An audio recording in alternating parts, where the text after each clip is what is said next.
What up, sir? Hey, what up? How How we are you? doing? Good. Thanks a lot for bringing me on.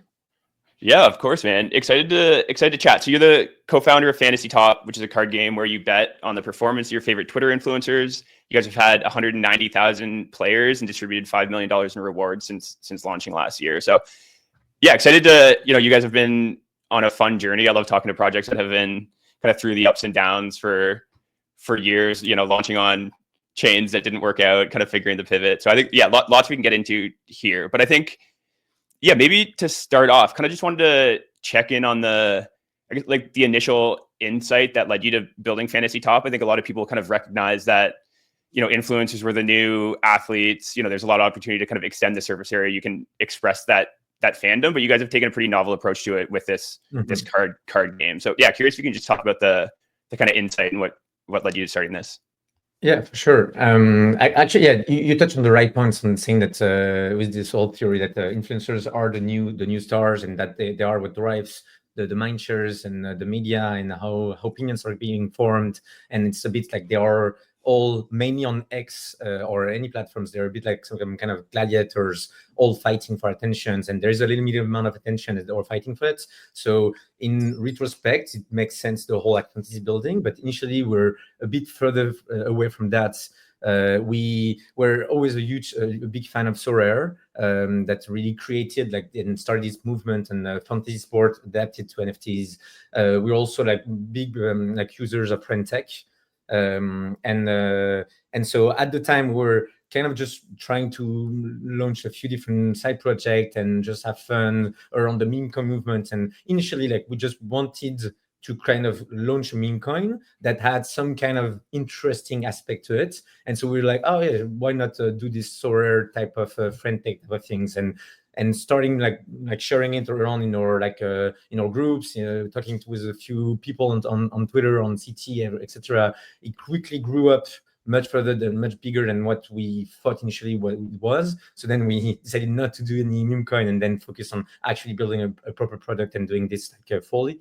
And so yeah, it's been a wild ride ever since this last year and a half or something like this. Like we went live on Blast, I believe, in last May. And Blast was a great propellant for us, propelled us very high. We created a big community around it. It was really the best chains to be on at that time. Since then, it definitely did died out a little bit. Not a little bit actually, but completely. Yeah. But and yeah, so yesterday, 2 days ago, we announced our bridging to base with a set of release also of new gameplay, new features, and also some partnerships with the base wallet and their new mini app, where they're heavily pushing into these social aspects of a wallet, not just interacting, transacting on it, but also playing on it, having apps, kind of the Apple App Store type of apps, a social feed. And so they're pushing heavily on this, and fantasy is the best type of free to play you could play on this kind of mini apps, because it can be very addictive, very easy to get on. And the free to play is something that we never had since the start, but which made a lot of sense, and that is completing a bit the puzzles of the game and how to make it grow. And so we're very excited to go on this journey. Awesome. Yeah, I want to talk about the Blast base thing in a sec, but maybe before we get into that, I'm curious to talk about game design a bit, because I think it's one of the things that is just so nuanced and harder to appreciate the outside. So I wonder if you can, I guess, talk a bit about maybe what you guys got wrong in the game design in the early days and how it's evolved in the year and a half since. Yeah, no, great question. So for sure, fantasy games with NFTs were completely new with Sorare, but doing fantasy sport type of games on not sport but rather social influencers, so replicating this idea on something completely different was never done before. And so for sure we had to take a lot of inspiration from what kind of existed, but not everything translates well from sports to social. So we had to do a lot of iterations, and oftentimes the initial idea was not the right one, and it switched to something different. For this, what we were, I'd say, quite lucky and smart enough to do is that we had a long period of testnet where the game were fully playable. So for like 2-3 months before launching mainnet, we made our iteration, and before launching to mainnet, we had, I think, like around 10, like a bit less maybe than 10,000 daily active users that were actively playing the game. And which is very rare for a testnet project in general, where nothing kind of works, or they're just trying to figure out the bugs, but it's not really live. And even despite having money on the table, the game was still like fun enough and enjoyable enough for people to actually play it on a daily basis. So it was very encouraging for us, but also it gave us great tools so that we had constant feedbacks for those 3 months. And so the game evolved a lot from this beginning of the testnet period until going to mainnet. So initially, like the MVP was nothing, was not even on the blockchain testnet. Like everything was just in a database. It was still called NFTs. You could still sell them, buy them, but it was just not even like a testnet ETH or blockchain. Nothing was actually on it, and it just allowed us to move much faster in this design, because in the end, like you can try to be like to think a lot about this, like either you know your subject very well, or you just get the iteration, but trying to overthink things, it just like never works in general. So we kind of learned to always evolve like this, of thinking about something, sharing it around, seeing if it's cool, applying it, and have this like quick feedback loop where a new idea would pop up, and a few days later it was being like live, and then either we kill it or we continue on it. So it was a lot of iteration, but very small, incremental. Speaking of that kind of iteration, Fantasy Top relies a lot on the Twitter API, which is notoriously difficult to work with. I'm curious both how you managed to work with it, at what point you introduced it, and also given your move to Base and the Farcaster integration in the Base app, are you thinking about Farcaster as well? Mm-hmm. So yeah, great questions on that. Like for sure, like Farcaster was we were initially, and we're still are, like some ETH, like we grew up in the Ethereum ecosystem, and so we're like a very also like we all like we are building at some points even before on Lens.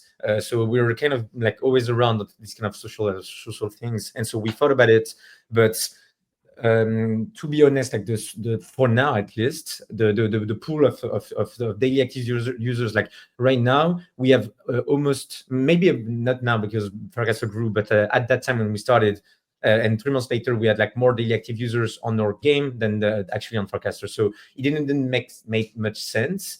And also this complexity of accessing Twitter data is also the barrier to entry of fantasy and all those products that are like displaying the Twitter data. And Farcaster being all open, there were some copycat that appeared, a few like started, but never took off. And you just it's also like harder in the end to go on Farcaster than to just go on Twitter and to create your kind of mode there. But yeah, Twitter API is not the easiest. Now more and more players are starting to do like some heavy lifting on this. For sure, it required us a lot of building and a big infrastructure to be able to maintain this kind of intensity of a Twitter API, even more when you have money on the line. Like if you're just displaying some statistics, it's very easy to track 1 million accounts and show their tweet and just display some kind of general idea how many views you got, how many comments and stuff like this. But once you start, like we deployed, so you said at the beginning, like 5 million of rewards, but this is only for players. We also gave around 3 million, I believe, to fantasy heroes, so influencers. And so overall, I think like we need to update our numbers, but we are close to the 10 million figures being distributed within the game. And so with these kind of things, when you know that you can buy 100,000 views on Twitter for like $10 or $100, then the incentive rewards is quickly unbalanced. So we like most 95% of the work we've done in terms of Twitter ingestion of the data is to be able to be resistant to this kind of like not organic views. And so yeah, it took us a lot of time and still taking us a lot of our time. But in the end, it's also one of the greatest strengths that we have. And that's why like we've been evolving, like we continuing on the game, but also on the more like a general aspect of with the fantasy clouds, which is a point system similar to Yap, where anybody can be tracked and earn some clouds and build reputation there. And we're pushing also heavily on this kind of project too, because it's very synergetic with the main fantasy games, and it's something you can only do when you have the whole infrastructures that allows you to track this kind of data, even more when you have money on the line. Can you talk about maybe your growth strategy a bit? So it seems like from the outside, you've kind of had, you've had this like really hardcore group of, believers, they've been with you for a year, they've retained, they love what you're building, and you've kind of just been focused on like improving the game and iterating alongside them. Like, is that how you've been approaching it? Have you, actively been trying to grow the platform? It seems like you haven't been playing a lot of the games that most crypto products do to just try to get as much attention as they possibly can at every moment. Yeah, no, that's pretty true. I mean, we had like a huge amount of attentions in the beginning, and then quickly formed this this Frontario cabal, as we call them, that are like those like the life of the fantasy and what matters the most, and they've been like most of them. I'd say I'm not sure exactly of the numbers, but I would say that around 70% of the players even now are been playing for like more than 6 months or 12 months or something like that. So insane retention there, and then some more difficulties on making the game grow and attracting newer players. Initially, like we had a lot of time spending on actually catching up with the level of attention that we had on our infrastructures, because we were far from being ready. Like every time, it's always better to push for things to make it seems like it's ready, even though it's far from being ready. And then all this Twitter ingesting data, all the anti-botting tools that we built to be able to know exactly what is true or not, took us like a bit of time. Also, like we made a bunch of iteration on new type of gameplays with tactics, on new type of product within the game. And so then we also like made a collaboration with Monad to do like their main like testnet partners for like people to play on testnet products, which were really successful in having like a lot of attentions. And we had like, I don't know, maybe like 3 or 4 million technically players. I'd say maybe 10 or 20% are actual organic, but still, like with the numbers, actually impressive, the number of organic people that we get. But then, yeah, we didn't want to continue on Monad or on other chains. We wanted to focus more on the products, on creating something long term, and not trying to jump between every attention sphere that can appears and then pop out, and just trying going like long term. And all the things that we have done now, I've been deciding in the past 6 months. So it's always a bit like this, and not trying to always jump around. Got it. Yeah, as a founder who's been on Blast, experimented with Monad, now moving to Base, I'm curious, from someone who's building an app, who's founding a company and has to rely on these other chains, how do you reflect on these choices? What happened at Blast?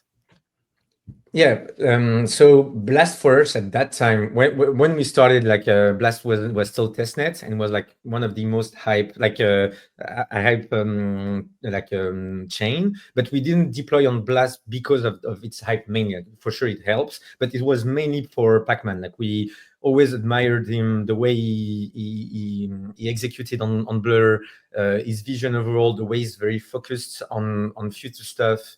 And so we were big believers in Pac-Man and what he could bring. So we went fully trusting him on this, and it really helped a lot on the success of fantasy within Blast. Like we were, and we still, until the whole time, the main app of the chains.